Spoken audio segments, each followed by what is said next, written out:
Hello students, आपके 5.2 समांतर श्रेणी लेकर फिर से हाजिर हैं। 5.1 में आपने ढेर सारा प्यार दिया और बहुत ही जल्दी मुझे इतने व्यूज मिले, मैं उसके लिए आपका तहे दिल से धन्यवाद देता हूं। और अपने साथियों को भी बताएं कि वहाँ कुछ ऐसा पढ़ाया जा रहा है जो आपके अच्छे से समझ आ रहा है, तो ताकि वो भी इसका लाभ उठा सकें।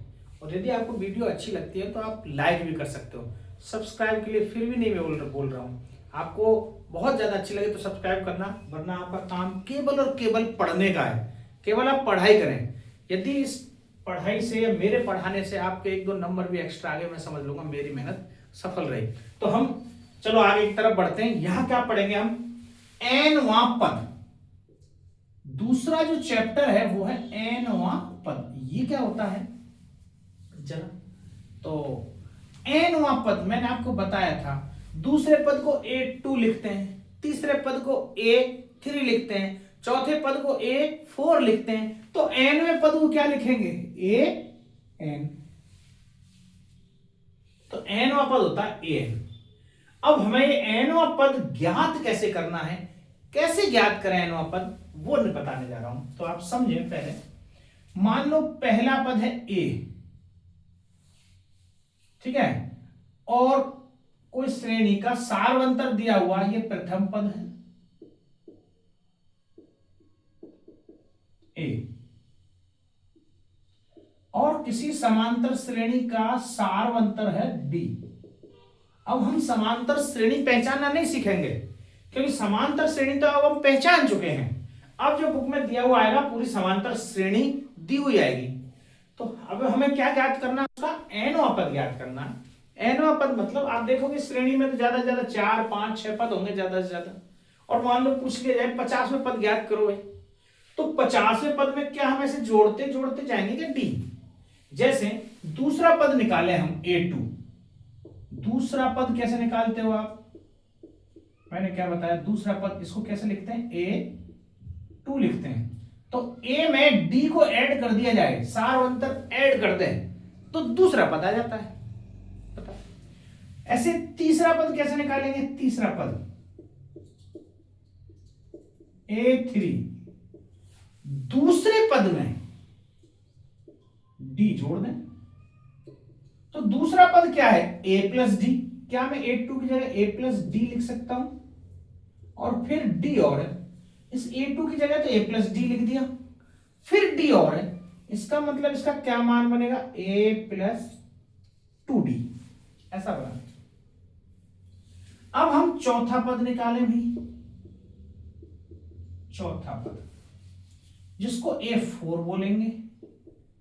A4 ऐसे निकलता है, A3 में D जोड़ दूं। A3 क्या है? A+2D है, ये तो A+2D, A+2D है। इसमें एक D और जोड़ने के लिए बोला गया है, क्योंकि A3 तो A+2D है, एक D और जोड़ रहे हैं, तो ये बन गया A+3D।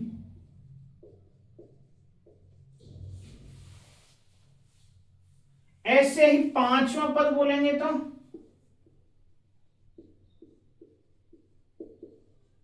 A5। तो जैसे तीसरा पद A+2D, चौथा A+3D, पांचवा A+4D, ऐसा आएगा। छठवां A+5D। अब देख रहे हो जो है नंबर है उससे एक कम नंबर यहां है। यदि ये 5 है तो यहां 4 है, ये 4 है तो यहां 3 है, ये 3 है तो यहां 2 है। बाकी A D तो अपनी अपनी जगह फिक्स है।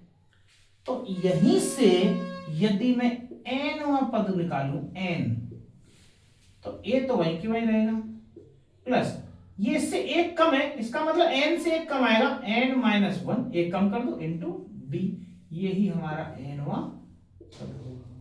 तो एनवां पद निकालने का जो तरीका है, प्रोसेस है, वो कैसे निकला वो बताया है। मैंने आपको डायरेक्ट फॉर्मूला नहीं बता रहा, मैं आपको बता रहा हूं ये फॉर्मूला आया कैसे।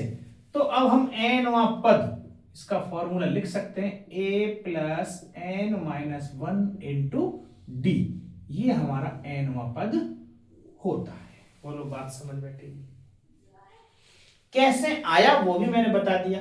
A2 में जैसे हमने निकाला a2, तो a प्लस डी होता है। a3 निकाला a2 प्लस डी होता है। a4 निकाला a3 प्लस डी होता है। और इनके मान जमाते जमाते गए तो देखा जो है नंबर है 3, यहाँ 2 आ रहा है, यह नंबर है 4, यहाँ 3 आ रहा है, यह नंबर है 5, यहाँ 4 आ रहा है, और एक कम आ रहा है। तो इसका मतलब n निकालेंगे तो n से एक कम नंबर यहाँ आएगा गुणा d। ये क्या क्या चीज है, जरा इनके बारे में इंफॉर्मेशन भी लिख देते हैं। n तो है हमारा nवां पद, a जो है वो हमारा है प्रथम पद, n क्या है पदों की संख्या, पदों की 20वां पद है तो 20 हो गया n। 21 पद के लिए बोला है 21, n बराबर 21 हो जाए। और d क्या है हमारा सार अंतर। बस ये एक फॉर्मूला है। तो आप देखोगे इसमें कितनी सारी चीजें हैं, 1 2 3 4 चीजें दी गई हैं। और ये an बराबर लिखा हुआ है। क्या एक प्रकार का समीकरण नहीं है? समीकरण में क्या डेफिनेशन बताई थी मैंने, यदि कोई दो स्टेटमेंट, दो कथन आपस में बराबर हैं उसी को समीकरण कहते हैं। तो ये एक प्रकार से समीकरण बन गया। और जब ये समीकरण है तो समीकरण में कोई भी 3 चीज दे रखी हो, 4 में से, ये 4 है, इसमें से कोई 3 चीज दे रखी हो तो हम आसानी से चौथी चीज को ज्ञात कर सकते हैं। लेकिन केवल 2 ही दे रखी हो, तो यदि कोई 2 चीज दे रखी है, 2 गायब है, तो उसके लिए फिर 2 समीकरण बनाने पड़ेंगे। यदि हम 2 समीकरण बना सकते हैं, हमारे पास ऐसी सिचुएशन मौजूद है कि हम उनसे 2 समीकरण बना पाए, तो फिर 2 समीकरणों से दोनों चीज ज्ञात की जा सकती है। बस ये इतनी सी इंफॉर्मेशन है nवें पद के लिए। तो आप ये उतारें। अब इस पर कैसे सवाल आते हैं, कैसे हल करते हैं, वो आगे बताते उतार। अब चलते हैं 5.2 के उदाहरणों की तरफ। और इसके उदाहरण इतने अच्छे हैं कि यदि आपने सारे उदाहरण ही समझ लिए, क्वेश्चन अपने आप सॉल्व हो जाएंगे। इनसे हटके कोई भी अलग क्वेश्चन नहीं होगा। एपी दे रखी है उदाहरण नंबर 3 में 2 7 12 ऐसा, इसका 10वां पद ज्ञात कीजिए। तो देखो लिखते कैसे हैं, क्या तरीका है। सबसे पहले जो इंफॉर्मेशन दे रखी है हमें वो लिखनी है। पहला पद a कितना है 2, d सार अंतर, ये बाद वाले में से पहले को हटाना, ये ध्यान रखना। 7 - 2 कितना है d 5। कौन सा पद ज्ञात करना है हमें, n 10, 10वां पद, पदों की संख्या n बराबर 10। ज्ञात क्या करना है हमें, a 10, n ना करके nवां पद ज्ञात नहीं कर रहे, a 10 ज्ञात करना है हमें। मतलब 10वें पद पे क्या आएगा, ये ध्यान रखना। इसमें और इसमें आप कंफ्यूज हो जाते हो कि n 10वां है और a 10 क्या है। 10वां मतलब नंबर 10वां 10, पद कौन सा आएगा वो a 10 होगा। और वो क्या नंबर आएगा वो नहीं पता है। 10वां पद नंबर पता है 10वां, लेकिन कौन सा पद आएगा वो हमें नहीं पता, वो निकालने जा रहे हैं। तो अभी an का फॉर्मूला बताया आपको, an बराबर a plus n minus 1 into D. तो an की जगह 10, a की जगह 2, n माइनस 1, n 10 है तो 9, 10 माइनस 1 9, गुणा d कितना है 5। हल कर लो बस, 9 पंजे 45 और 2 47। तो 10वीं जगह पे जो पद होगा वो कौन सा होगा 47। नहीं तो हमें सब में जोड़ना पड़ता है ना, 5 यहाँ जोड़े, फिर 5 जोड़े, फिर 5 जोड़े, फिर 5 जोड़े, ऐसा कब तक जोड़ेंगे। तो उसका एक तरीका है शॉर्ट कि हम an का फॉर्मूला लगाएं और उससे आसानी से ज्ञात कर लें। ठीक है, बात समझ आ रही है आपके। ये आपका उदाहरण नंबर 3 कंप्लीट हुआ। चौथे में देखें जरा, ये बहुत अच्छा उदाहरण है। इस टाइप के और भी सवाल होंगे आपके बुक में, काफी आएंगे। एपी दे रखे 21 18 15 का कौन सा पद -81 है। कौन सा पद मतलब पद का नंबर बताना है। पद तो दे दिया -81, ये -81 पद तो है। जैसे 47 मान लो दे दिया जाए, 47 कौन सा पद है भाई, तो 47 तो दे दिया, ये नहीं बताया कौन सा पद है, तो हमें पता 10वां पद। ऐसे ही या -81 तो दे रखा है, ये नहीं पता है कौन सा पद है। तो क्या क्या इंफॉर्मेशन दे रखी है वो लिखें पहले। a बराबर 21, d बराबर, बाद वाले में से पहले घटाना, ये ध्यान रखना, 18 माइनस 21, 18 में से 21 जाएंगे तो माइनस का d, मतलब d -3 आएगा। तो ये d प्लस में भी हो सकता है और ये d माइनस में भी हो सकता है, जरूरी नहीं है हमेशा प्लस में ही आए, ये ध्यान रखना। और इसको पता कैसे चलेगा कि माइनस आ रहा है या प्लस? यदि एपी बढ़ते क्रम में है, देखो 2 7 12 बढ़ रही है एपी, मतलब एपी का मतलब समांतर श्रेणी, शॉर्ट में एपी लिखा गया है, ध्यान रखना, समांतर श्रेणी को शॉर्ट में एपी लिखते हैं। यदि ये बढ़ रही है तो डी पॉजिटिव होगा, यदि ये घट रही है 21 18 15 और कम, यदि ये कम होती जा रही है, घट रही है, मतलब तो डी क्या होगा? माइनस में होगा। ये इतनी सी बात आपको समझ आ जानी चाहिए। ए पता चल गया, डी पता चल गया, कौन सा पद है वो एन पता करना है हमें। दे क्या रखा है मुझे को? ए एन दे रखा है -81, मतलब एनवा पद दे रखा है, हमें ये नहीं पता है कौन सा है। एन कैसे ज्ञात करेंगे? मैंने बताया 4 चीजें, 1 2 3 4, 4 में से 3 चीज दे दी जाए, चौथी आसानी से ज्ञात की जा सकती है। फॉर्मूला लगाओ भाई, ए एन बराबर A plus N minus 1 into D. तो ए एन की जगह -81, ए की जगह 21 प्लस एन तो मुझे पता ही करना है ना, एन -1, तो एन की जगह मान रख ही नहीं सकते। डी कितना है? -3। तो जब माइनस की संख्या से गुणा करेंगे तो ब्रैकेट में लिखना है, ये ध्यान रखना, ठीक है। आप -3 डायरेक्ट ऐसे मत लिख देना, क्योंकि ऐसा लगेगा फिर इसमें से 3 माइनस हो रहा है, दरअसल डी का गुणा हो रहा है, तो -3। सबसे पहला काम, ये 81 है, इधर जाएंगे भैया, संख्या पहले इधर आ जाए, 81 को इधर लेंगे तो 81 प्लस में ये माइनस, ये 21 जो प्लस में है इधर आके माइनस में होंगे, तो 81 और 21 जोड़े तो माइनस का 102 हो जाएंगे, बराबर n-1 इंटू माइनस का 3। अब गुणा में है -3, तो इधर जाके ये भाग लगेगा, ये भी तय है, ठीक है। आगे लिख देता हूं, तो यहां पे क्या बचेगा जरा देखो, माइनस का 102 बटे माइनस का 3 बराबर n-1 बच रहा है।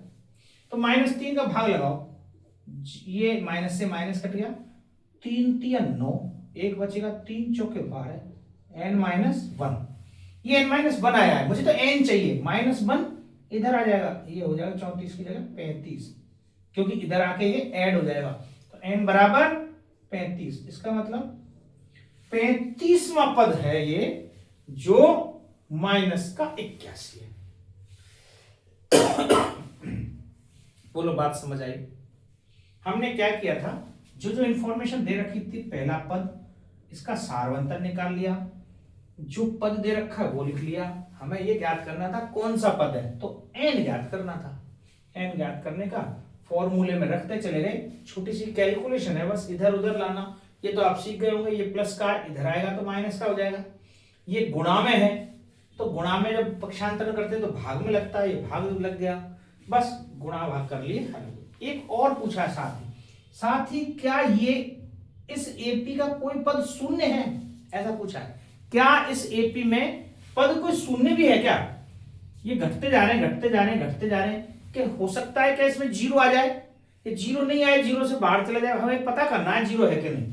तो देख लेते हैं, यदि n का मान सही आ जाएगा, जैसे 5 10 15 कोई पद n का मान आ गया तो वो है, और यदि n का मान पॉइंट में आया, बटे में आ गया, कुछ ऐसा उल जलूल मान आया n का, तो इसका मतलब 0 कोई पद नहीं होगा। बात समझ में? ऐसा क्यों? क्योंकि n क्या है? टर्म है, पद है, संख्या है, जो कि 1 हो सकती है, 2 हो सकती है, 2.5/3 नहीं हो सकती।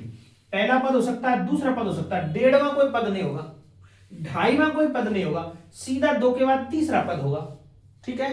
तो जैसे इसमें 18 के बाद 15 है, 16 इसमें कोई पद नहीं है ना कहीं, यदि कोई पूछ ले भैया 16 बताओ इसमें क्या कोई पद है इस श्रृंखला में, बिल्कुल नहीं है। 16 20 कोई पद है क्या? बिल्कुल नहीं है। 9 10 कोई पद है क्या? बिल्कुल नहीं है। 15 में से 3 कम होंगे, वापस 12, फिर 3 कम होंगे, 9 आ जाएगा, 10 नहीं आएगा इसमें। ऐसे ही पूछा जा रहा है क्या जीरो में कोई पद है क्या, तो देखो ए दे रखा है, डी दे रखा है, एन ज्ञात करना है। अब के ए एन की जगह क्या है, शून्य। ठीक है, तो यहां पे क्या लिखेंगे, ए बराबर 21, डी बराबर -3, एन मुझे ज्ञात करना है और ए एन दे रखा है 0। फॉर्मूले में लगाओ, ए एन बराबर A plus n -1 into D. तो ए एन 0 है, ए 21 है, प्लस एन -1 इंटू डी की जगह -3। ये 21 इधर आएंगे तो माइनस का 21 हो जाएगा, बिल्कुल, बराबर एन -1 गुणा -3।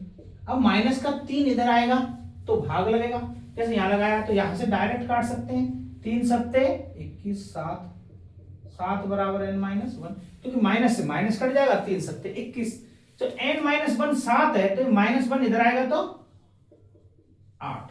इसका मतलब n का मान क्या होगा, 8। 8वां पद इसका शून्य होगा, तो यहां लिख सकते हैं, अतः इस एपी का 8वां पद शून्य होगा।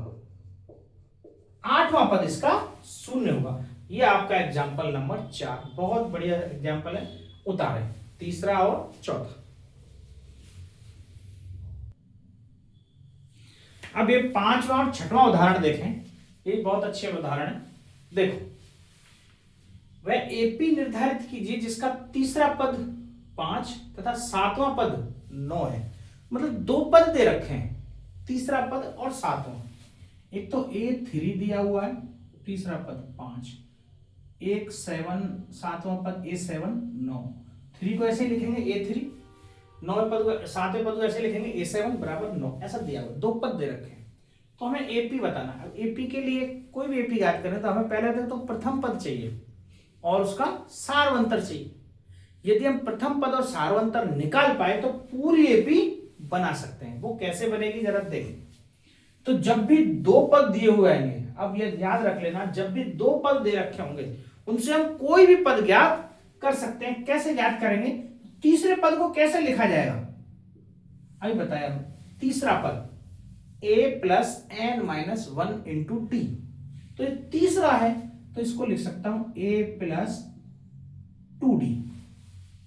यदि ये तीसरा पद है तो एक नंबर कम आएगा ना, a प्लस 2d, और इसकी वैल्यू कितनी दे रखी है 5। ये इक्वेशन नंबर फर्स्ट बन गई। 7वां पद है तो ये क्या बन जाएगा भाई, 7वां इस हिसाब से तो a प्लस 6d, मतलब जो नंबर याद रखा है उससे एक कम नंबर, a प्लस 6d, और इसकी वैल्यू कितनी है 9। तो हम इन दोनों इक्वेशनों को हल कर लेते हैं। इक्वेशन कैसे हल करते हैं, विलोपन विधि आपको बताया है, बहुत सरल विधि है विलोपन। माइनस घटाने पर कट जाएंगे, देखो ए से ए कट जाएगा घटाने पर, 2 में से माइनस के 6 में से प्लस के 2 है माइनस के 4d, माइनस के 9 में से 5 गए तो माइनस के 4, तो d की वैल्यू -4 से -4 कट गई, 1 आ गया, तो माइनस से माइनस गया और 4 से 4, d का मान कितना आया 1। यदि d का मान समीकरण नंबर 1 में रख दे तो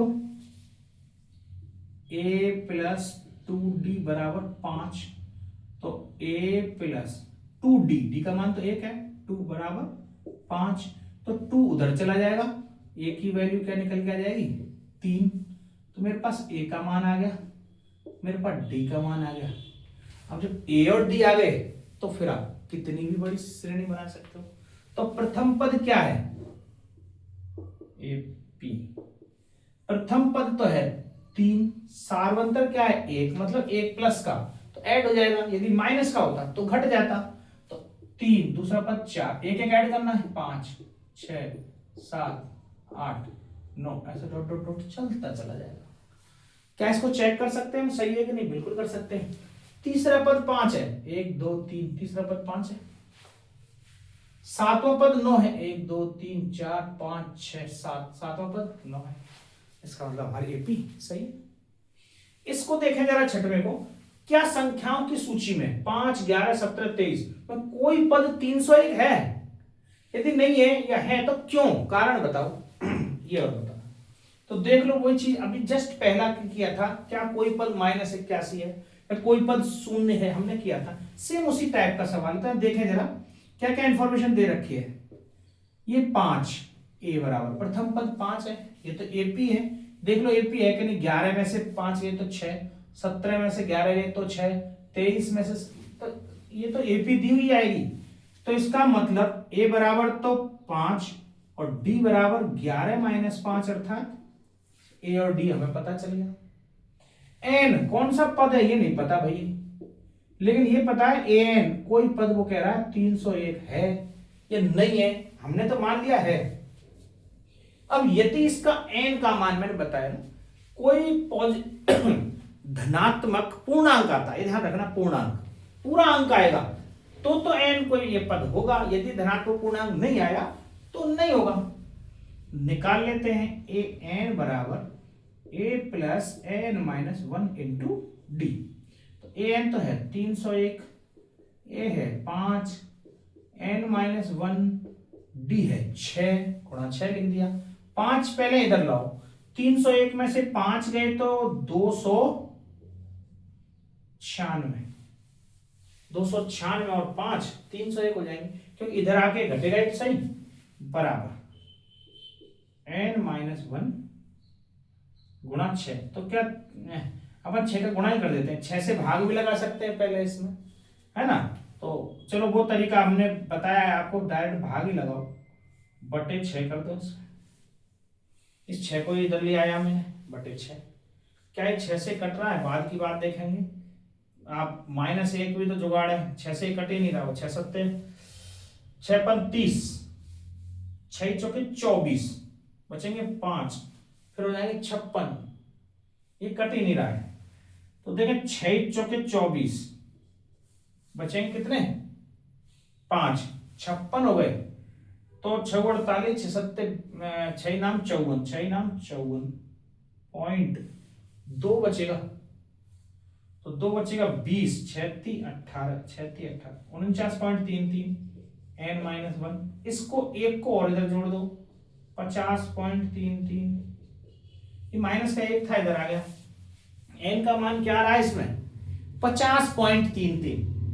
तो n का मान कोई धनात्मक पूर्णांक नहीं है भाई। 50.33 ऐसा कौन सा पद होता है, या तो 50वां पद होता है या 51वां पद होता। यदि n का मान 50 या 51 कुछ आ रहा होता तो मान लेते कोई पद है। 50.33 बीच में आ रहा है, इसका मतलब चूंकि n का मान कोई धनात्मक पूर्णांक नहीं है। धनात्मक पूर्णांक मैंने आपको बताया 3 तरह के होते हैं, ऋणात्मक पूर्णांक, धनात्मक पूर्णांक और जीरो, जो कि ना ऋणात्मक है ना धनात्मक है। n का मान कोई धनात्मक पूर्णांक नहीं है, इसलिए 301 एपी का कोई पद नहीं होगा। तो 301 एपी का कोई पद नहीं। ये इस प्रकार से हमने 6 उदाहरण आपके देखे। अब इससे संबंधित जो सवाल है पहले हम उनको हल करते हैं, फिर बाकी उदाहरणों की तरफ भी देखेंगे। तो एक बार ये 5वां और 6वां ये उदाहरण बता।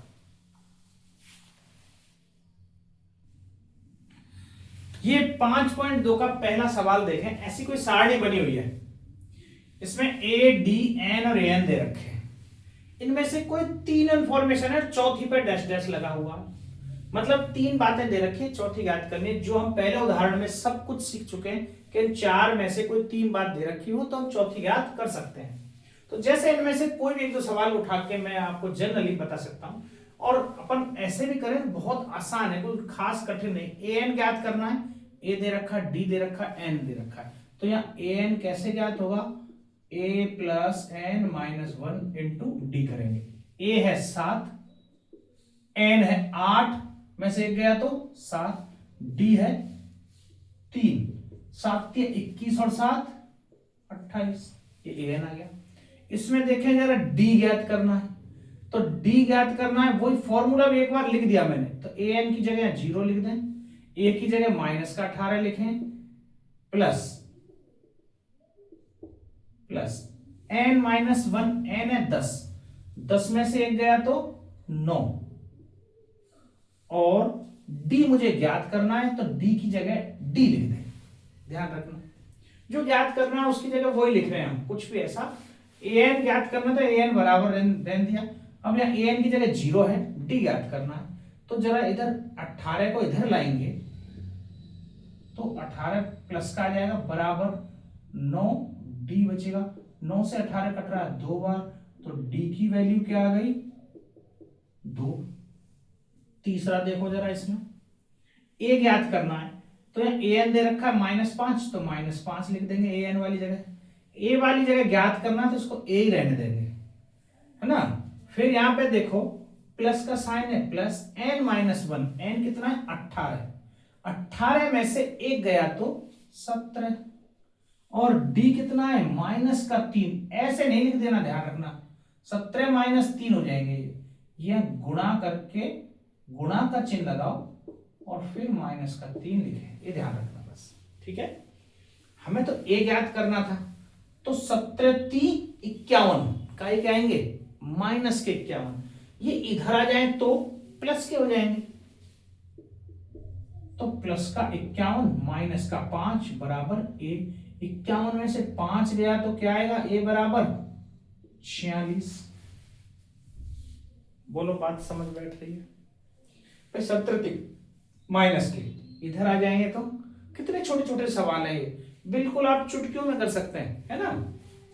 इसको देखें जरा, ये थोड़ा पॉइंट में दे दिया है, यहाँ a का मान -18.9 है, यहाँ n ज्ञात करना है, तो an कितना दे रखा है 3.6, तो 3.6 लिख दो बराबर, a दे रखा है माइनस का 18.9, तो 18.9 हो गया, प्लस हाँ यहां पर n-1, अब हमें n को तो ज्ञात ही करना है, तो n-1 ही लिखना पड़ेगा, d 2.5 इंटू 2.5, जरा हल करें थोड़ा सा, ये माइनस की चीज है इधर है, ध्यान रखना, ये प्लस में जो होता है इसलिए इसको इधर लाते हैं, आप सोचो इसको इधर ले आए डायरेक्ट, वो गुणा में है, पहले ये प्लस वाली, ये प्लस माइनस की जो चीज है इसको इधर लाते हैं, माइनस का इधर आ जाएगा तो प्लस का, तो इसका मतलब 3.6 और 18.9, इसको जोड़ना है हमें, तो 9 और 6 15, 18 और 3 21 और 1 22, 22.5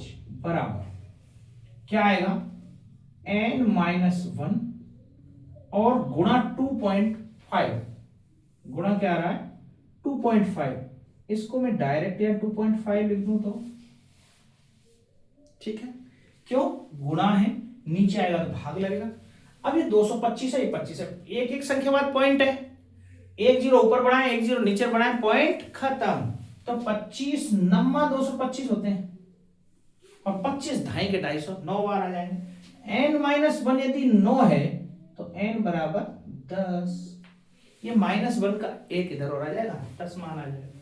इसको देखे जरा कैसे करें, तो यहां पे देखो क्या चीज दे रहे, an ही ज्ञात करना है इसमें, तो सीधा तो an कैसे ज्ञात होगा, तो an ज्ञात करना, an बराबर 3.5 a होगा, n कितना दे रखा है 105, 105 में से एक गए तो 104, गुणा d कितना है 0, इसका मतलब 0 से गुणा किया तो ये पूरा पद 0 हो गया, तो an भी कितना आएगा 3.5, मतलब इसका सार अंतर ही 0 है, तो 3.5 का अगला पद 3.5 3.5 3.5 3.5 आते चले जाएंगे सारे पद। अब चाहे 105वां पूछे तो 100वां पूछे तो 1000वां पूछे तो, क्योंकि डिफरेंस 0 है।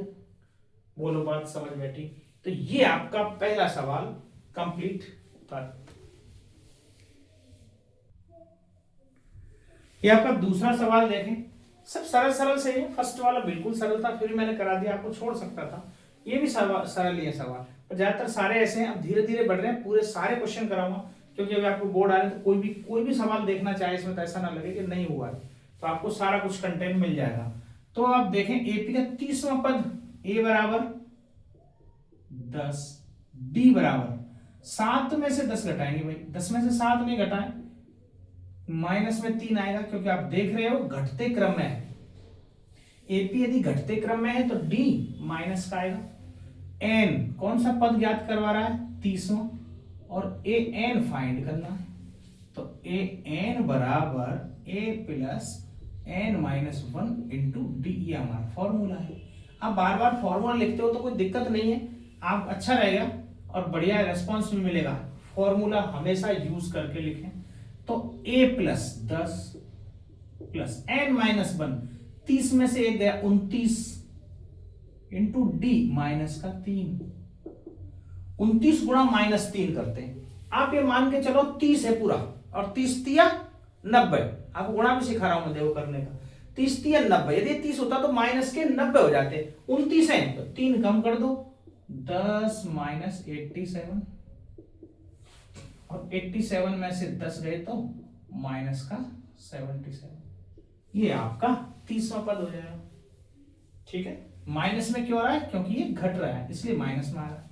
इसको देखें जरा, इसमें पहला पद माइनस का 3, सारवंतर डी माइनस के 1/2 में से दूसरे पद में से, और माइनस करना है मुझे माइनस का 3, देखो ऐसे लिखा जाएगा, ध्यान करना, माइनस करना है माइनस का 3, तो माइनस माइनस ये हो गए प्लस, माइनस का 1/2 और प्लस का 3, अर्थात 3 में से आधा घटाना है। 3 में से आधा घटाएंगे तो 2.5 बचेगा, 2.5 को लिखते हैं 2 सही 1/2, अर्थात 5/2। तो जो डी आया वो मेरा आया है 5/2। 3 में से आधा जाएगा तो 2.5। आप ऐसे करके देखें, 3 दूनी 6, 6 में से गया तो 5, यदि इसमें एलसीएम लेके ऐसे करें तो बाकी सिंपल सी कैलकुलेशन है, कोई खास इशू नहीं। एन देखें आपको 11वां ज्ञात करना भाई, और ए एन तो आपको फाइंड ही करना है क्योंकि 11वां पद है एन की जगह। तो यहाँ पे फिर से ए एन बराबर A plus N minus 1 into D, हमें तो याद करना था ए 11, तो ए प्लस में डायरेक्ट ऐसे लिख दूं 10d, ए की जगह माइनस का 3, अब 10 और डी कितना है 5/2, तो प्लस 10 गुणा 5/2 से ये कटेगा 25, 25 में से 3 गए तो 22, प्लस के माइनस प्लस का 22 बचेगा, 22 और 3 25, तो 11वां पद क्या आएगा 22 आएगा। ठीक है, ये सवाल दूसरे के दोनों क्वेश्चन हुए उतार।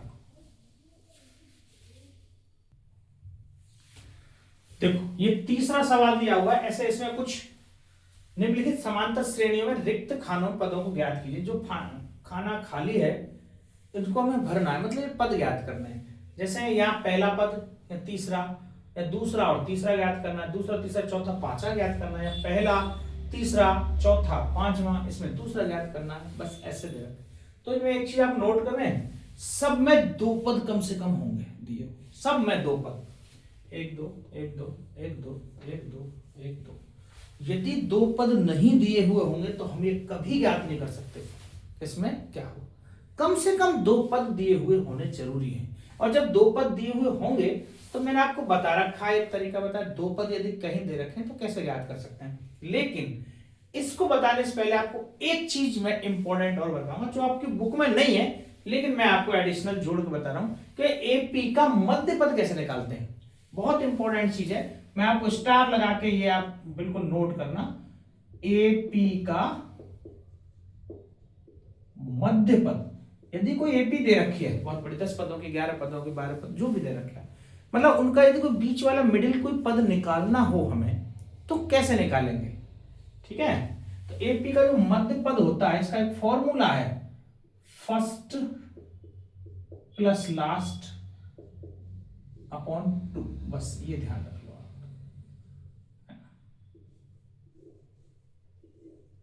मतलब फर्स्ट प्लस लास्ट क्या मतलब, पहला पद अंतिम पद बटे 2। अब से पहला अंतिम क्या हो सकता है, जो भी, जैसे अब जैसे ये सवाल है मान लो, और भी ये दे रखे हैं इसमें, कहीं भी हम कोई बीच में पद निकालना हो उसका तरीका यही है कि पहला और लास्ट में 2 का भाग दे दें तो बीच वाला पद ज्ञात हो जाए। जैसे मान लो ये है, ये 2 के बीच वाला ही तो पद है। यदि इसको ज्ञात करना हो 26 और 2 28/2 14 आ जाए, 2 मिनट में आंसर आ गया। लेकिन ऐसे आपको शायद नहीं बताया हो सर जी, इसको करने के कई सारे तरीके हैं हमारे पास, कई सारे, लेकिन जो आपकी बुक में दे रखा है मैं वो फॉलो करूंगा। मैं ये क्यों बताया हूं आपको कि यदि इस टाइप का कोई ऐसे सवाल कई आ जाएंगे जो आपके मतलब मल्टीपल चॉइस क्वेश्चन जो आते हैं एबीसीडी वाले, उनमें बहुत कारगर साबित होगा ये फॉर्मूला, यदि आपको याद रहता है तो। ठीक है, तो जैसे मैंने बता दिया, इसका हमारे इस फॉर्मूले से 2 मिनट में आ गया। पहला और अंतिम बटे 2 बीच का पद है, 14 आ जाएगा, है ना। लेकिन हम ज्ञात कैसे करेंगे, हम ऐसे ज्ञात करेंगे, पहला पद दिया हुआ है a बराबर दे रखा है 2, तीसरा पद a3 जिसको लिखते हैं अपन a प्लस 2d जो कितने बराबर है 26, a का मान तो 2 है तो 2 लिख दो, प्लस 2d बराबर 26, तो 2d बराबर 26 माइनस 2, 2d बराबर 24, d की वैल्यू 12। अब मेरे पास d भी पता है और a भी पता है, और जब d और a पता होगी तो आराम से a2 मुझे क्या ज्ञात करना, a2 जो कि क्या होता है a प्लस d, a तो है 2 और d है 12 अर्थात 14। ये आपका पहला वाला आंसर आ गया। ठीक है, पहले वाले के रिक्त पद में क्या है 14। ऐसे इसको करें तो दूसरा पद दे रखा है, चौथा पद दे रखा है, ठीक है, आसानी से ज्ञात हो जाएगा। बाकी मेरे वाले तरीके से करें तो इन दोनों का बीच में पद क्या है, ये है फर्स्ट प्लस लास्ट, तो ये फर्स्ट हुआ ये लास्ट हुआ। फर्स्ट का मतलब प्रथम पद नहीं है, ध्यान रखना, इसलिए मैंने प्रथम पद नहीं लिखा जानबूझ के, मैंने कुछ अलग हिसाब से लिखा फर्स्ट प्लस लास्ट। तो ये बीच में पद है, ये फर्स्ट हुआ और ये लास्ट हुआ, इन दोनों के बीच 13 और 3 16 बटे 2 8, आंसर 2 मिनट में। और जब आपको ये पता चल जाएगा ये 8 है, इसका मतलब कम हो रहा है बी, 13 में से 5 गए तो 8 आया, तो फिर इसका मतलब इसमें 13 और 5 18 रहा होगा, 18 में से 5 जाएंगे जब 13 आएगा। हमने इस तरीके से 2 मिनट में निकाल लिया। बाकी आपको तो बुक का पैटर्न फॉलो करना है। ये सवाल था फर्स्ट, बुक में क्या तरीका दे रखा है, दूसरा पद दिया हुआ है, तो सेकंड वाले को देखें जरा, मैं यहां लिख रहा हूं ऐसे a प्लस डी, सेकंड पद को ऐसे लिखते हैं, और जो कि बराबर है 13 के। चौथा पद इसको लिखेंगे a प्लस 3d जो कि बराबर है 3 के, तो घटाने पर ये कट जाएगा, -3 में से माइनस का 2d बराबर 10, d की वैल्यू 2 पंजे 10 माइनस का 5, क्योंकि माइनस का 2 है माइनस का 5, तो मेरे पास d पता चल गया। इस d का मान समीकरण नंबर 1 में रखेंगे, a माइनस 5 बराबर 13, a की वैल्यू 13 प्लस 5 बराबर 18, तो ये a निकल गया और ये d निकल गया। जब a और d प्राप्त हो गए तो देख लो a बराबर 18, पहला पद 18 आ गया। अब जब हमें कौन सा ज्ञात करना था, तीसरा, तो a3 को कैसे लिखते हैं, a प्लस 2d, a तो हो गया 18, 2d, d कितना है माइनस का 5, तो माइनस 10, 18 में से 10 गए तो 8, ये a3 ज्ञात हो जाएगा। आपके बुक के अकॉर्डिंग तो ऐसे हल करना है। मैं जो बता रहा हूं ये तरीका इतना कारगर है कि फटाफट फटाफट सारे हो रहे हैं। ठीक है, और आप देखोगे यहां कोई मध्य पद नहीं है, तो हम कैसे ज्ञात कर सकते हैं, तो यहां नहीं है वहां जुगाड़ सीधा सा हिसाब किताब, यदि इन दोनों को जोड़ेंगे तो इसके बीच का पद यहां प्राप्त होगा, तो फिर उसमें ज्यादा रामायण हो जाएगी, तो बेहतर यही है पहला पद ये है और चौथा पद ये है, तो ए दे रखा है 5, ये थर्ड क्वेश्चन, और चौथा दिया हुआ है आपको a4 जिसको भी लिखते हैं अपन a प्लस 3d जिसकी वैल्यू है 9.5, तो 9 दूनी 18 और 1 19/2, 19/2 है, तो a का मान तो 5 दिया हुआ ही है, 3d बराबर 19/2 माइनस 5, मतलब 9.5 में से 5 गए तो 4.5 बचेंगे, 3 प्लस d, ये 5 अगली लाइन में घटाएंगे, 3d बराबर 19/2 माइनस 5, तो 3D बराबर ये क्या होगा 9/2, 4.5 आएगा। 9/2 को अपन देखें डी से 3, डी का मान आ गया 3/2, इसका मतलब 1.5, 3/2। 5 में 1.5 जोड़े 6.5, 6.5 में 1.5 जोड़े 7 और 8, दोनों पद निकाल लिए हमने। बोलो बात समझ में आ रही है? दूसरा पद अब आप तरीके से लिखें आप A2 बराबर A प्लस D, A है 5, D है 1.5, तो देख लो आप 5 दूनी 10, 3 13/2 लिखो इसको, चाहे 6 3 12 13/2 ऐसे लिखो, चाहे 6.5 लिखो, एक ही बात है। ठीक है, बात समझ में आ रही है? 3 क्वेश्चन कर दिया आपको। ये देखो 1 2 3 4 5 और 6, ये 6 पद हैं इसमें, है ना। इसमें बीच में पद नहीं दिख रहा, इसमें बीच में पद नहीं दिख रहा, तो बीच वाला हम नहीं फॉर्मूला लगाएंगे। कैसे लगाएंगे? पहला ये है और ये कौन सा है 5वां 6वां पद, यहाँ पे दिया हुआ है 6वां पद आपके लिए A6 बराबर A प्लस 5D, जिसकी की वैल्यू दे रखी है 6, तो 5D बराबर 6 माइनस A, पहला पद कितना है माइनस का 4, जो कि बन जाएगा प्लस का 4, तो 5D बराबर 10, तो D की वैल्यू 2 आ जाएगी। अब D 2 आ गया और हमें सार अंतर पता चल गया, तो 2 2 ऐड कर दो, -4 में 2 ऐड करेंगे -2, इसमें 2 ऐड करेंगे 0, इसमें 2 ऐड करेंगे 2, इसमें 2 ऐड करेंगे 4, सारे अपन पद निकाल सकते हैं। सिंपल सा है मैटर, ये आप खुद से करके देखना। एक सवाल कम से कम आपके लिए छोड़ रहा हूं, 5वां। ठीक है, बात समझ में आ रही? तो एक चीज इसमें पता चली, 2 पद यदि कहीं दिए हुए हैं, 2 पद दे रखे हैं, तो फिर हम कोई भी पद निकाल सकते हैं। तरीका ये है उसको सही एक्चुअल में करने का। ये तरीका थोड़ा सा मैंने आपको अलग दिखाया, कई जगह बहुत अच्छे ढंग से काम करेगा और आपको याद भी होना चाहिए। एपी का में मध्य पद निकालना हो, बीच से कोई पद निकालना है, तो क्या तरीका, फर्स्ट और लास्ट में 2 का भाग दे दो, बीच वाला पद आ जाएगा। ये आपके 3 क्वेश्चन और कुछ उदाहरण ये कंप्लीट हुए। आज ये इतना ही काफी है। नेक्स्ट क्लास में हम इससे आगे आपको बताएंगे। तब तक के लिए आप पढ़ते रहें और अपनी तैयारी करते रहें। धन्यवाद।